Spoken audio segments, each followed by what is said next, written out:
मैं हूं doctor Manoj Singh, senior consultant physiotherapist. और आज हम बात करेंगे इस बिंदु पर कि कब हमें हीट थेरेपी लेना चाहिए और किस केस में कोल्ड थेरेपी लेना चाहिए। हमेशा लोग कंफ्यूज रहते हैं कि किस केस में हमें आइस पैक लेना चाहिए और किस केस में हीट थेरेपी का उपयोग करना चाहिए। तो आज इस पर हम चर्चा करते हैं।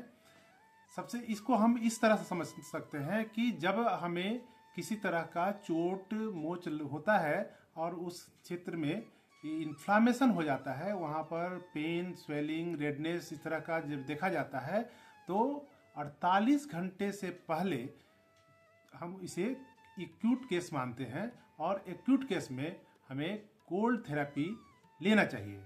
इसके लिए हमें आइस पैक का हम उपयोग करते हैं। इस आइस पैक का उपयोग करने के लिए आप सबसे आसान तरीका है कि आपके फ्रीज में बर्फ़ होगा, बर्फ़ को आप एक पॉलीथीन में डालकर और उसे किसी तौलिया में लपेट कर और उस क्षेत्र पर जहाँ पर आपका इन्फ्लेमेशन है उस पर आप सेक कर सकते हैं। एक ये तरीका हो गया। और दूसरा तरीका है कि आप पानी में बर्फ़ को डाल देते हैं या कोल्ड वाटर लेते हैं और उसमें उस जगह पर हम सिकाई करते हैं पानी से। ये भी एक तरीका है कोल्ड थेरेपी लेने का। और 48 से 72 घंटे के बाद अगर इन्फ्लामेशन रहता है तो ये इस केस में आप हीट थेरेपी का उपयोग कर सकते हैं।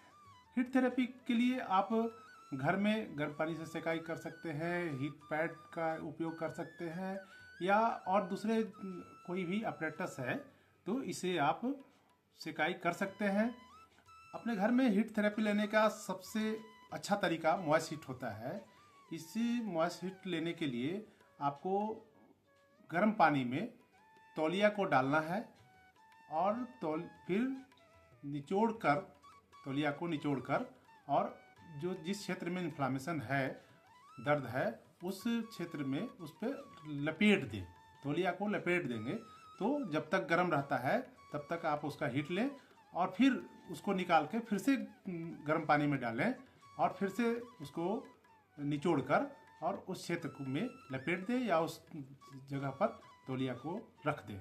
इससे बहुत अच्छा सेक हो जाता है और दर्द और स्वेलिंग से राहत मिलती है।